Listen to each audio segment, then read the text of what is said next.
কাশ্মীরি সন্ত্রাসবাদী হুঁশিয়ার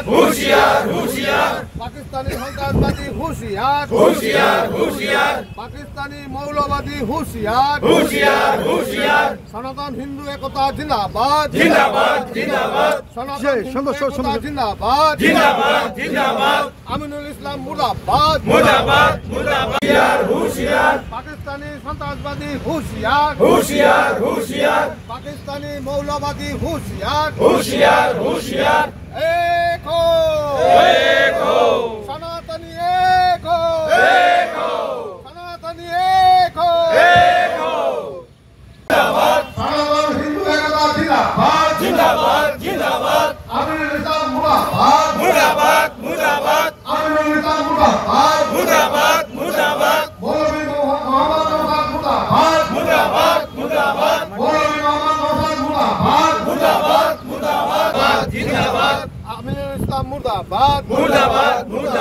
আমিনুল ইসলাম মুর্দাবাদ মৌলভী মোহাম্মদ নওশাদ মুর্দাবাদ মৌলভী মোহাম্মদ নওশাদ মুর্দাবাদ মৌলভী মোহাম্মদ নওশাদ মুর্দাবাদ মৌলভী মোহাম্মদ নওশাদ মুর্দাবাদ সনাতন হিন্দু একতা জিন্দাবাদ কাশ্মীরি সন্ত্রাসবাদী হুঁশিয়ার গোটেই ভাৰতবৰ্ষতে প্ৰতিবাদ হৈ আছে, গোটেই বিশ্বতে প্ৰতিবাদ হৈ আছে। কাৰণ সাধাৰণ নিৰীহ নাগৰিক যি পৰ্যটক হিচাপে পেহেলগামত কাশ্মীৰৰ পেহেলগামত ফুৰিব গৈছিলে তেওঁলোকক বাছি হত্যা কৰা হ'ল। গতিকে এইটো যি কাৰণত কৰিছে সেইটো আমি জানো যে ভাৰতবৰ্ষক অস্থিৰ কৰিবৰ কাৰণে এই চেষ্টা কৰা হৈছে। গতিকে তাৰ প্ৰতিবাদ গোটেই পৃথিৱীতে চলি আছে আৰু আমিও তাৰে এটা অংশ হিচাপে আজি বিশ্ব হিন্দু পৰিষদৰ এই প্ৰতিবাদত আহি অংশগ্ৰহণ কৰিছোঁ। সমগ্ৰ ভাৰতবৰ্ষতে অলপতে হৈ যোৱা কাশ্মীৰৰ পেহেলগামত যিটো নৰহত্যা হ'ল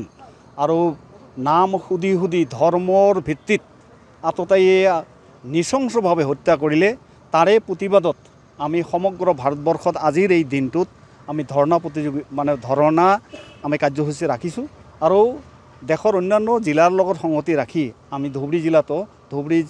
আমাৰ বিশ্ব হিন্দু পৰিষদৰ লগতে ইয়াত আমাৰ সনাতনী ধৰ্মৰ যিবিলাক সংগঠন আছে একত্ৰিত হৈ আমি ইয়াৰ প্ৰতিবাদ ধৰ্ণা কাৰ্যসূচী আমি পালন কৰি আছোঁ।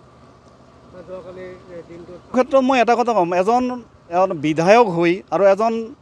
নেতা হৈ বা এজন জনপ্ৰতিনিধি হৈ জনতাৰ যিটো আক্ষেপ, জনতাৰ প্ৰতি থকা যিখিনি তেওঁৰ ভাৱমূৰ্তি, সেই ভাৱমূৰ্তি মই মানি ল'ব নোৱাৰোঁ। এইকাৰণে নোৱাৰোঁ কাৰণ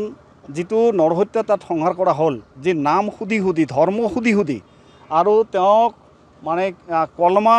সুধি যে তেওঁ whether he is Muslim or not এইখিনি কনফাৰ্ম কৰাৰ কাৰণে এইবিলাক সুধি পৰিয়ালৰ সন্মুখত নৃশংসভাৱে হত্যা কৰাৰ আমি গৰিহণা দিছোঁ। এই ক্ষেত্ৰত যদি কোনো বিধায়কে হওক বা কোনো সাধাৰণ নাগৰিকে হওক বা কোনো সাংবাদিকে হওক বা কোনো সাধাৰণ নাগৰিকে হওক যদি ইয়াক ছাপোৰ্ট কৰে আমি তাক গৰিহণা দিম আৰু গৰিহণাৰ যোগ্য বুলি আমি ভাবোঁ। আৰু অদূৰ ভৱিষ্যতে যদি তেনেকুৱা হয় আমি তাত যথাবিহিত তাৰ প্ৰতি উত্তৰ দিয়াৰ কাৰণে আমি সমগ্ৰ সনাতনী মানুহ আমি এক হৈ আছোঁ বুলি আমি ভাবোঁ।